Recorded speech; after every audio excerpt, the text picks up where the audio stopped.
কে মাহফিলে আনলেন? কে মাহফিলে আনলেন? জোরে বলি কে? কবুল করার মালিক কে? আরো জোরে বলি কে? উপাধিক শাহাদাত আঙ্গুলি জাগিয়ে বলি কে?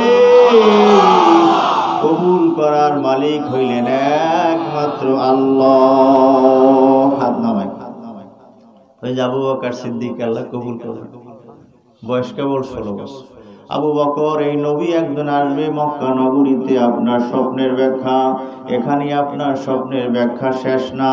এই নাম নবীর নাম কি হবে তাও স্বপ্নের ভিতরে আপনাকে জানিয়ে দেওয়া হয়েছে। এই নবীর নাম হবে মুহাম্মদ। সবাই পড়ি সাল্লাল্লাহু আলাইহি ওয়াসাল্লাম। আবু বকর, এখানে আপনার স্বপ্নের ব্যাখ্যা শেষ হয় নাই। আবু বকর, যতদিন আপনি দুনিয়ায় বেঁচে থাকবেন ততদিন আপনি এই নবীর বন্ধু হিসাবে থাকবেন। আর এই নবী দুনিয়া থেকে বিদায় নেওয়ার পর আপনি এই নবীর খলিফা নির্বাচিত হবে। আগেই জানাই দাও, আনতা ওয়াজিরাহু ফি হায়াতিহি ওয়া খলিফাতাহু বাদা মাউতিহি। এই জন্য তাফসীরে লিখেছে সব স্বপ্নের কথা সকলের কাছে বলতে নাই। স্বপ্নের ব্যাখ্যা ভালো করা লাগে। ফাকফারুয়াহু, আবু বকর সিদ্দিক রাদিয়াল্লাহু তাআলা আনহু স্বপ্ন গোপন রাখলেন, গুরুত্বপূর্ণ স্বপ্ন।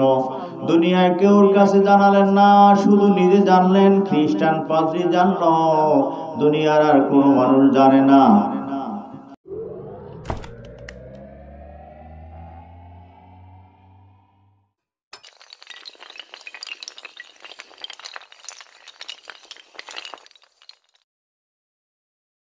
نحمده ونصلي على رسوله الكريم أما بعد فقد قال الله تعالى في كلامه المجيد والفرقان الحميد أعوذ بالله من الشيطان الرجيم بسم الله الرحمن الرحيم الله يجتبي إليه من يشاء ويهدي إليه من ينيب صدق الله مولانا العظيم وصدق رسوله النبي الكريم ونحن على ذلك من الشاهدين والشاكرين الحمد لله رب العالمين وقد ورد في الحديث الشريف قال رسول الله صلى الله عليه وسلم بعثت معلما أو كما قال النبي عليه الصلاة والسلام সকলেই মুহাব্বতের সাথে একটু দুরূদ শরীফ পড়ি। আল্লাহুম্মা সাইয়্যিদিনা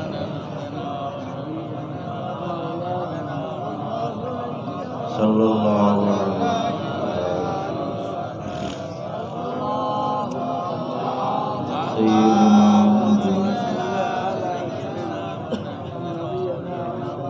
sallallahu alaihi wa ala alihi wa ashabihi wa baraka wa sallam. Purun jore jore purun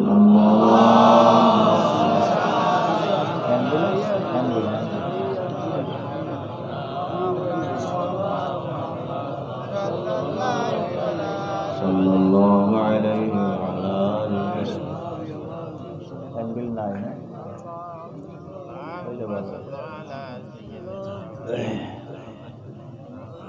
অন্ধকার হ্যান্ডবিল পাইছে, কোনো কাগজ আছে না? পাইলে থাক থাক। জামুরা না, জামুরা কারিমিয়া কমপ্লেক্স কেরাতুল কোরআন মাদ্রাসার উদ্যোগে আয়োজিত 2 দিন না আয়োজিত না 2 দিন ব্যাপী ওয়াজ মাহফিল ও হালকায়ে জিকির। 2 দিনের মাহফিলের আজকের শেষ দিন। এই মাহফিলের সম্মানিত সভাপতি আলহাজ মৌলভী মোহাম্মদ ইব্রাহিম শিকদার সাহেব, সাবেক প্রধান শিক্ষক,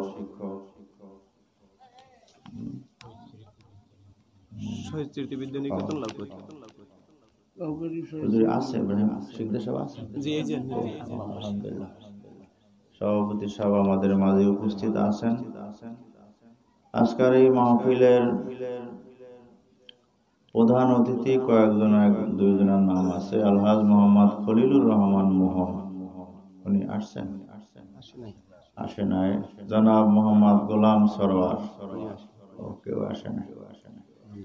আজকের মাহফিলের বিশেষ মেহমান, যিনি আপনাদের সামনে দীর্ঘ সময় অত্যন্ত গুরুত্বপূর্ণ বয়ান পেশ করলেন এবং হুজুরে অসমাপ্ত বয়ান, হুজুরে বয়ান শেষ করেন নাই।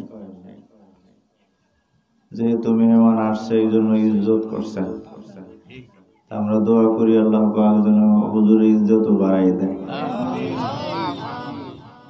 মেহমান আসছে, আমি আর কথা বলবো কেন, কিন্তু কথা তো শেষ হয় না। অনেকে আছে আপনার মাইক ছাড়তে চায় না, কিন্তু হুজুরে আসার সাথে সাথেই মেহমান উনি মাইক ছেড়ে দিয়েছেন। অসমাপ্ত বয়ান ওনার।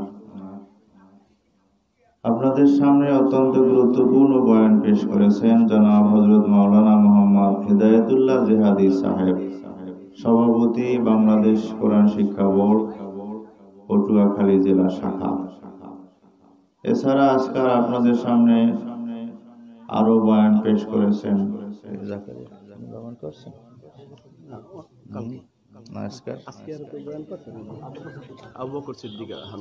জনাব হযরত মাওলানা আবু বকর সিদ্দিক হামিদি সাহেব, সদর। হুজুরে আছেন এখানে? বাংলাদেশ মুজাহিদ কমিটি হিজলা উপজেলা শাখা। আরো অনেক মেহমানের নাম এখানে আছে। গতকালের মেহমান, আজকালের মেহমান, আমরা তো সবাই মেহমান, তারপর দুই একজনের নাম একটু বললাম। আপনারা বেজার হয়েছেন নাকি? আমাদের নাম তো বলে না। অনেকের নাম না বললেও আল্লাহ পাক কবুল করে নিয়েছেন গোপনে হয়তো। স্টেজে আরো অনেক মেহমান আছেন আজকে। আমরা সামনে অনেক মেহমান বসা, অনেক উলামায়ে কেরাম, বিভিন্ন মসজিদের ইমাম সাহেবগণ, মুয়াজ্জিন সাহেব, খাদেম, বিভিন্ন শিক্ষা প্রতিষ্ঠানের শিক্ষক মহোদয় অনেক এখানে আজকাল হাজির হয়েছেন।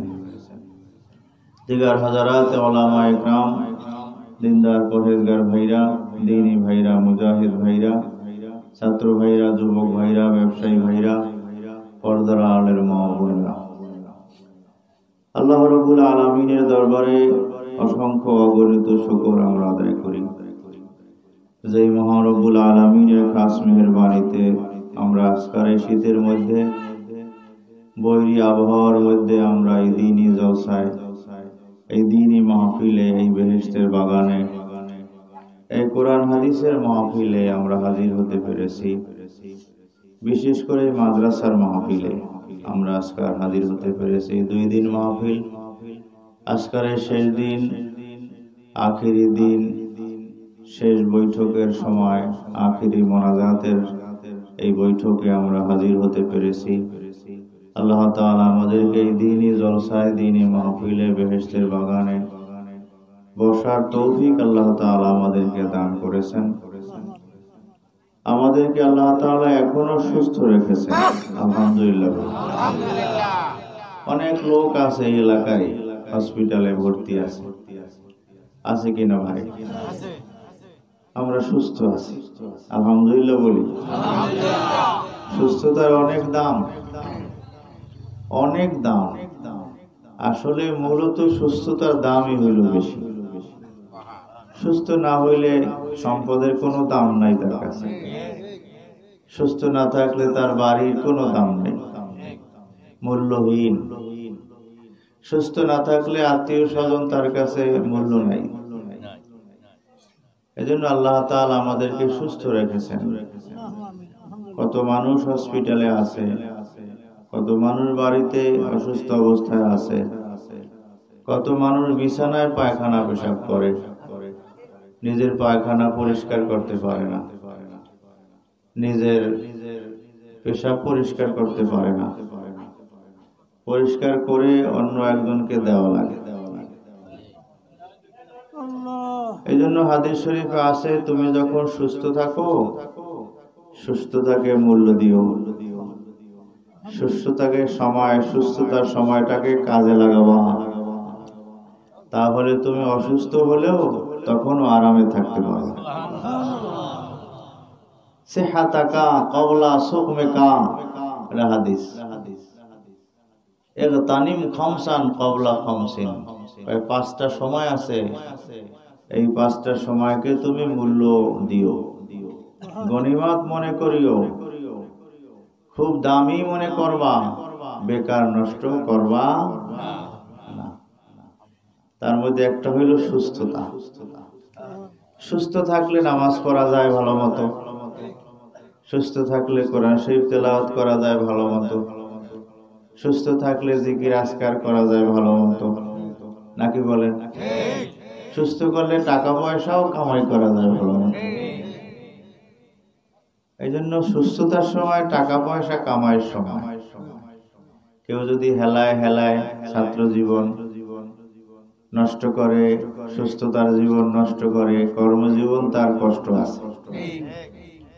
ছাত্ররা মনে করে আমার এখন সময় হয় নাই, না এখনই সময়। ছাত্র জীবন কাজে লাগানো লাগে। সুস্থ যখন আমরা থাকবো, এখন সুস্থ আছি, মাহফিলে বসতে পারছি, বসতেও তো পারতাম না অসুস্থ থাকলে। বসা যায় না, শোয়া যায় না, অসুস্থ ভাব। এই জন্য কিতাবে লিখেছে, সুস্থ অবস্থায় যারা ইবাদত বন্দেগী করে যেই পরিমাণ, অসুস্থ হওয়ার পর সেই পরিমাণ করতে পারে না।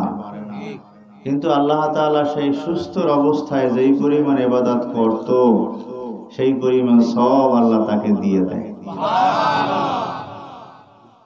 যে অসুস্থ সে হয়েছে, সুস্থ থাকলে করত। কোন আল্লাহর বান্দা ঘুমানোর সময় যদি আলহামদুলিল্লাহ সূরা পড়তে পড়তে ঘুমায়, সুবহানাল্লাহ, আলহামদুলিল্লাহ, আল্লাহু আকবার পড়তে পড়তে ঘুমায়, তাসবিহ ফাতিমি পড়তে পড়তে ঘুমায়, ওযুর সাথে ঘুমায়, কুল হুয়াল্লাহ সূরা পড়তে পড়তে ঘুমায়, ও ঘুমাই গেলেও ওই কুল হুয়াল্লাহ সূরা পড়ার সব লেখা হইতেই থাকে। ফেরেশতাদের কলম বন্ধ হয় না। আল্লাহ বলেন বন্ধ করবো না।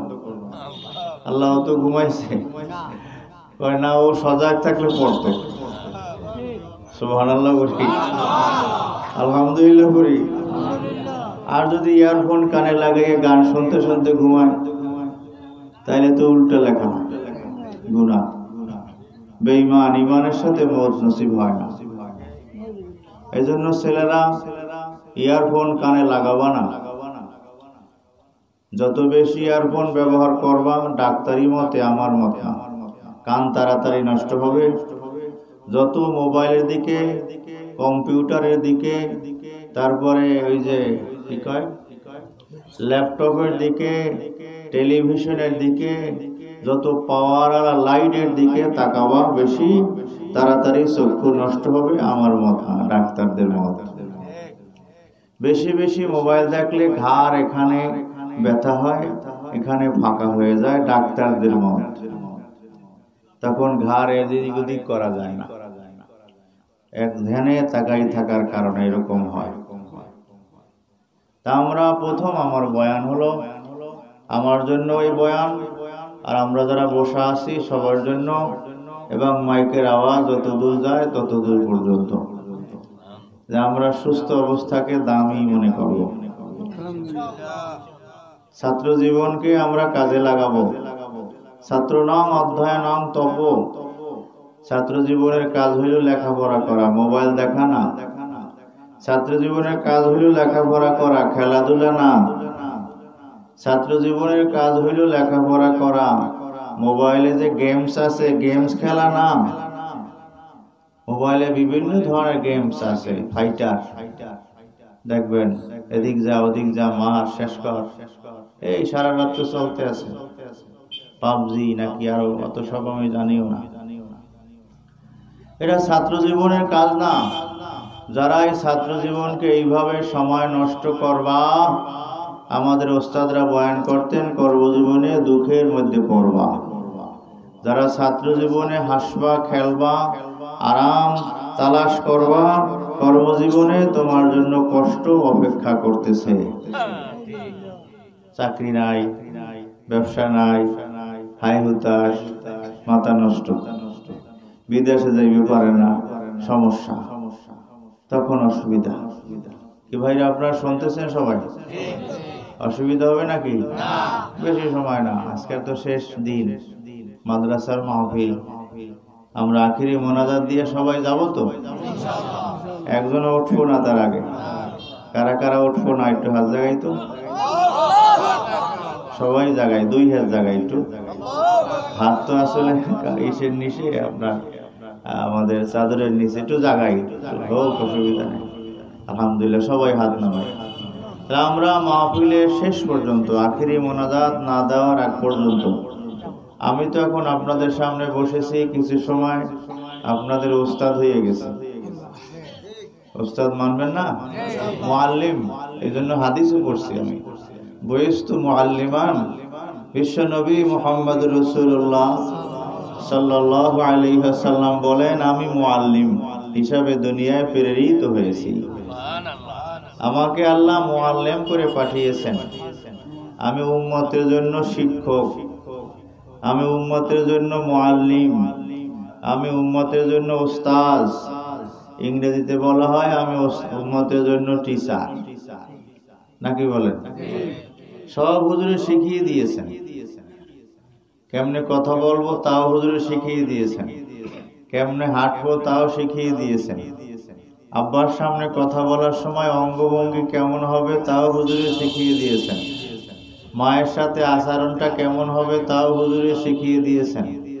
ওস্তাদের সাথে কেমন আচরণ হবে তাও নবীজি শিখিয়ে দিয়েছেন। কথা ঠিক না বেঠিক?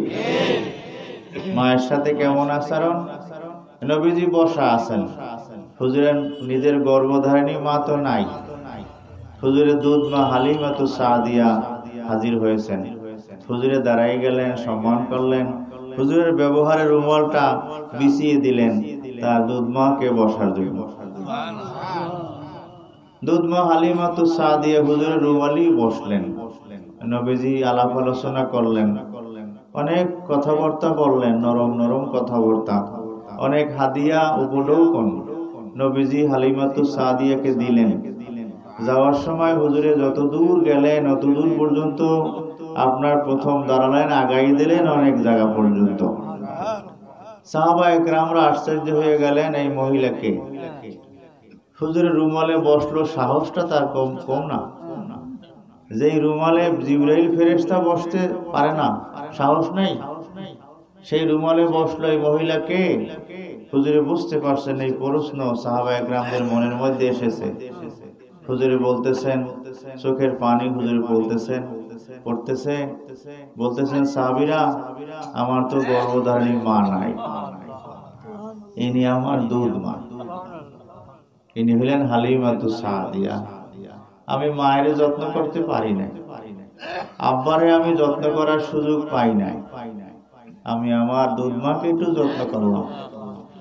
তোমরা আশ্চর্য হয়েছো, আমার রুমালে বসেছে, আমার মা আমার রুমালে বসবে না, কে বসবে? আমার মা আমার রুমালে বসেছে। হুজুরে শিখিয়ে দিয়েছে। আল্লাহ বলেছেন, বয়ান করেছেন, তোমরা দোয়া করো মাতা পিতার জন্য, দোয়া শিখিয়ে দিয়েছেন। এইভাবে দোয়া করবা, রব্বির হামহুমা কামা রাব্বায়ানি সগীরা। তোমাদের নিজেদের ভাষায় দোয়া করতে পারবো না, আমি আল্লাহ শিখিয়ে দিলাম আমার ভাষায় দোয়া করো। যিনি দরখাস্ত পাশ করেন তিনি যদি দরখাস্তের ভাষা শিখিয়ে দেন, হেডমাস্টার স্যারের কাছে যদি ছাত্র যায়, স্যার আমার ফ্রি অধ্যয়নের জন্য ব্যবস্থা করে দেন, স্যারে যদি বলে এইভাবে কথা লিখে নিয়ে এসো দরখাস্ত, আমি পাশ করে দেব, তাহলে এই দরখাস্ত পাশ হওয়ার ব্যাপারে সন্দেহ থাকে? এসপি ডিসির কাছে গেলাম, মসজিদ মাদ্রাসায় বরাদ্দের জন্য স্যার বরাদ্দ দেন, বলে ডিসি সাহেব বলেন এইভাবে দরখাস্ত লেখেন হুজুর, তাহলে আমি পাশ করে দেব। এই দরখাস্ত পাশ হওয়ার ব্যাপারে কোনো সন্দেহ থাকে? আল্লাহ তাআলা দরখাস্ত পাশ করেন, মোনাজাত পাশ করেন, সেই আল্লাহই মোনাজাতের ভাষা শিখিয়ে দিলেন। তাহলে এই মোনাজাতের এই দরখাস্ত পাশ হতে কোনো সন্দেহ আছে? কোনো সন্দেহ নেই। রব্বির হামহুমা কামা রাব্বায়ানি সগীরা। সবসময় দোয়া করতে থাকো, সব সময়। মা আমাকে গর্ভ ধারণ করেছেন, মা আমাকে দুগ্ধ পান করিয়েছেন। দুনিয়া আসার সময় মায়ের শরীর থেকে অনেক রক্তক্ষরণ হয়েছে। এজন্য মা আর আব্বার দিকে তাকাইলেই কবুল হজের সওয়াব, কবুল হজের সওয়াব। একবার তাকাইলে একটা কবুল হজের সওয়াব। এই বয়ান তো সবার জানা। নবীজিকে সাহাবা একরামরা বলেন, হুজুর ডেইলি 100 বার তাকাইলে 100 কবুল হজের সওয়াব, বেশি তাকাইলে বেশি কবুল হজের সওয়াব। আমার মা এখনো আছে, প্রায় 100 বছর বয়স, চোখে দেখেন না, বাড়িতে গেলে কাছেই বসা, এখনো ছাড়েন না, কথা বলা শুরু করেন। সেদিনকার বলে, তোমার আব্বাই আমাকে কোনোদিন কষ্ট দেয় না। কি কথা? স্বামীর কথা বলতেছেন মায়ের, আমার আব্বার কথা, যে তোমার আব্বাই আমাকে কোনোদিন কোনো কষ্ট দেয় না, আমাকে খুব আদর যত্ন করে লালন পালন করছে, আর আমিও কোনো সময় তার অবাধ্য হই নাই। আলহামদুলিল্লাহ। স্বামী স্ত্রী মিল মোহাম্মদ একটা জান্নাতের সুখ। আমি দেখছি ছোটবেলা আব্বাই রাগ হইলে মায় পলাই দিছে, আব্বার সামনে দাঁড়াইতাম না, কারণ স্বামী স্ত্রী একজন রাগ হইলে আর একজন সামনে না থাকলে গন্ডগোল হয় না। স্বামী রাগ হইলে স্ত্রী সামনে নাই, স্ত্রী রাগ হয়েছে স্বামী নাই ঘরে, উনি একটু বাইরে গেছে। একা একা রাগ হওয়া যায়, বেশি একটা রাগ হওয়া যায় না, রাগ থাকে না, রাগ পড়ে যায়, থেমে যায়, নরম হয়ে যায়, পানি হয়ে যায়। এই জন্য মা বোনরা যারা শুনতেছেন বয়ান, স্বামী রাগ হইলে আপনি একটু নরম হবেন বা সামনে থাকবেন। আমার মাকে আমি দেখেছি, মায়ের সামনে নাই। আব্বার রাগ করলে আমরা, আব্বা বলছে তোমার মায় গেল কোথায়, আপনি রাগারাগি করলেন, আবার মাকে তালাশ করেন, একটু ডাকো। গেছি, মা আব্বা ডাকতেছে, তোমার আব্বার রাগ কি করছে, রাগ কি থামছে? হ্যাঁ, আব্বার রাগ এখন না। যত সময় আব্বাকে খানা খাওয়াইতেন মা, তত সময়ই বসা থাকতেন। আমাদেরকে বলতেন, তোমার আব্বা খানা খাবে, একটু বাইরে যাও, আধা ঘন্টা লাগুক, 40 মিনিট লাগুক, কম বেশি লাগুক, মায় কোনো কাজে যাইতেন না। বিড়াল আসতে পারে, মুরগিতে ডিস্টার্ব করতে পারে, পানি লাগতে পারে, একটু নুন লাগতে পারে, এই জন্য মা বোনরা স্বামীরে খানা দিয়া বাইরে যাবেন না। যত কাজ থাকুক, এখন স্বামীকে খানা খাওয়ানোর কাজ, এইটাই বড় কাজ। আমি আমার স্ত্রীকে বলি যে আমারে খানা দিয়ে তুমি কই যাও, আমরা একে পাশে বসেই কি পাইছে না কেন, বসে একটু থাকো, নুন লাগে, পানি লাগে, আর একটু থাকলে ভালো হয়। কথাবার্তা বলতে বলতে খানাও খাওয়া হইল। বর্তমান জমানে তো চায় না, থাকতে চায় না, কিন্তু মায়ের দেখছি মায়ে যায় না, মায়ে যায় না স্বামীর মন তুষ্টির জন্য। এই জন্য হাদিস শরীফে পাওয়া যায়, স্বামী যদি পেরেশান হয়ে বাড়িতে আসে, স্ত্রী যদি তাকে সান্ত্বনা দেয়, বুঝ দেয়, ওই সমস্ত মহিলাদের নামে জিহাদে যাওয়ার অর্ধেক সওয়াব আল্লাহ দেয়। নবীজি হেরাই গুহায় আছেন, জিবরিল ফেরেশতা হাজির হয়েছেন, হুজুরকে বলতেছেন ইকরা, আপনি পড়েন। নবীজিকে বললেন ইকরা, আপনি পড়েন। নবীজি বলতেছেন মা আনা বিকারিন, আমি পড়ালেখা জানি না, আমি আনপড়, আমি মূর্খ, আমি এবিসিডি সরেয়াশা ক খ আলিফ বা তা সা কেউর কাছে পড়ি না। হুজুর এক কথায় বলেন মা আনা বিকারিন। হুজুরে বলেন ফা খাজানি, ফা গাত্তানি, ফা আরসালানি। আমি যখন বললাম পড়ালেখা জানি না, জিবরিল ফেরেশতা ফা খাজানি আমাকে ধরলেন, ফা গাত্তানি চাপ দিলেন, ধরে চাপ দিলেন, ফা আরসালানি তারপর ছেড়ে দিলেন। দ্বিতীয়বার বললেন ইকরা, আমি নবী দ্বিতীয়বার বললাম মা আনা বিকারিন, আমি পড়া জানি না। বুখারী শরীফের প্রথম ওহীর হাদিস। হুজুর বলেন দ্বিতীয়বার যখন আমি বললাম আমি পড়া জানি না, জিবরিল ফেরেশতা দ্বিতীয়বার আবার আমারে ধরলেন, ফাখাজানি ফাগত্তানি চাপ দিলেন, ফারসালানি আমাকে ছেড়ে দিলেন। আবার বললেন ইকরা, তৃতীয়বার। হুজুর এবারও বললেন মা আনা কারিম। হুজুর বলেন ফাখাজানি ফাগাত্তানি হাত্তা বালাগা মিন্নিল জুহদি। তৃতীয়বার চাপ দ্বিতীয় প্রথম চাপের চাইতে বেশি হয়েছে, আমার কষ্ট অনুভব বেশি হয়েছে। সুবহানাল্লাহ। আমাকে ছেড়ে দিলেন। তারপর জিবরিল বলতেছেন ইকরা বিসমি রাব্বিকাল্লাযী খালাক খালাকাল ইনসানা মিন আলাক ইকরা ওয়া রাব্বুকাল আকরাম আল্লাযী আল্লামা বিল কলম আল্লামাল ইনসানা মা লাম ইয়ালাম। 5টা আয়াত। কয়টা আয়াত? সূরা ইকরা এই প্রথম ওহী নাজিল হয়, প্রথম ওহী নাজিল হয়। ওহী নাজিল হওয়ার আগে আবু বকর সিদ্দিক প্রায় 20 বছর আগে স্বপ্ন দেখেছেন ইনি নবী হবেন। যখন আবু বকর সিদ্দিকের বয়স হইল 16 বছর, নবীজির বয়স 18 বছর। আবু বকর সিদ্দিক আপনার ব্যবসার জন্য গিয়েছেন সিরিয়ায়, স্বপ্ন দেখেছেন।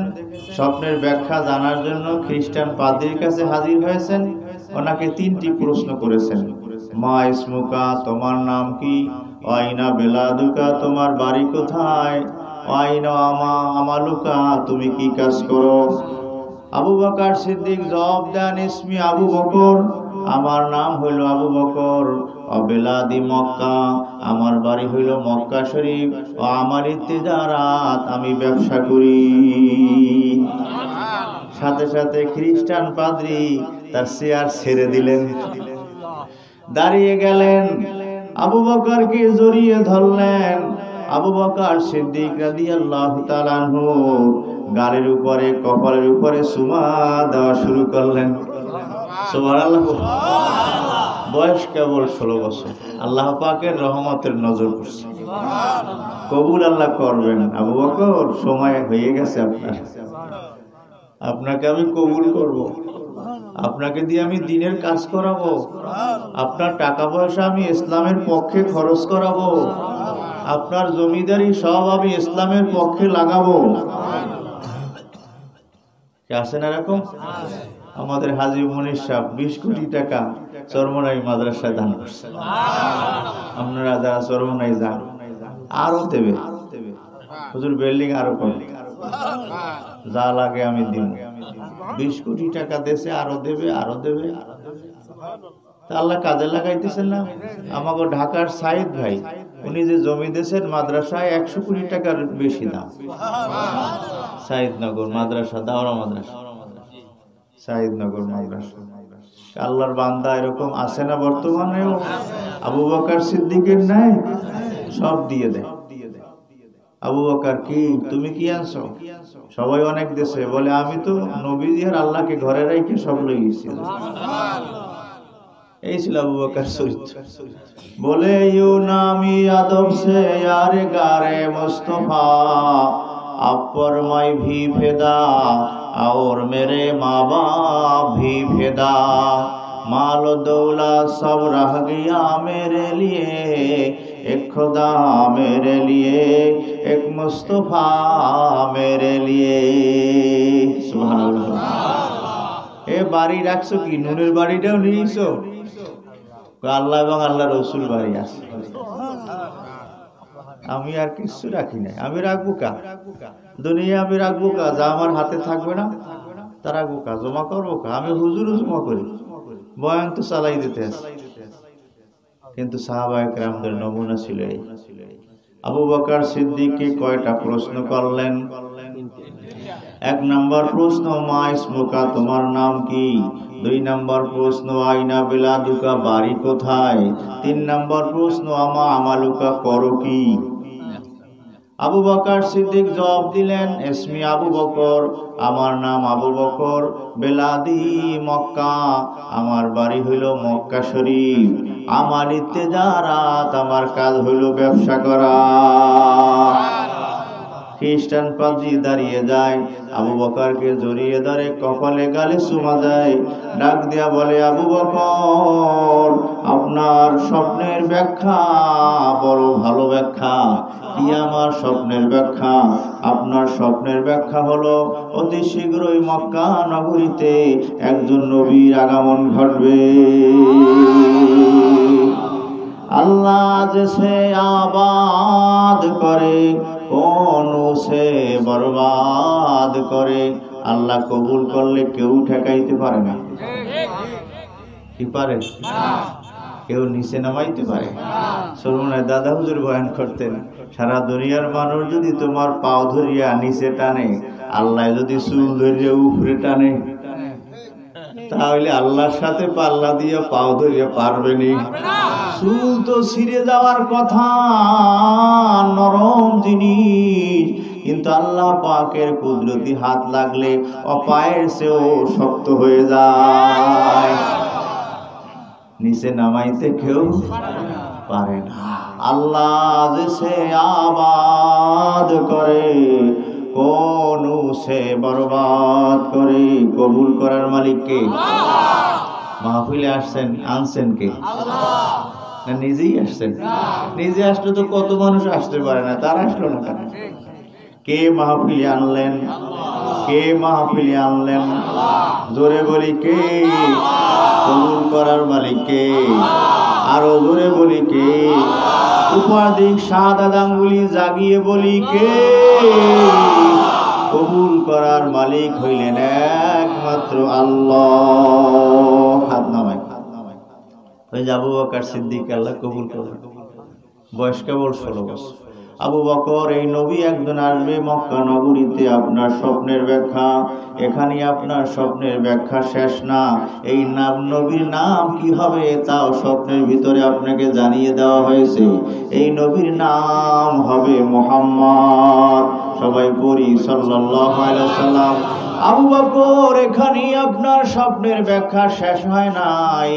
আবু বকর, যতদিন আপনি দুনিয়ায় বেঁচে থাকবেন ততদিন আপনি এই নবীর বন্ধু হিসাবে থাকবেন। আর এই নবী দুনিয়া থেকে বিদায় নেওয়ার পর আপনি এই নবীর খলিফা নির্বাচিত হবে।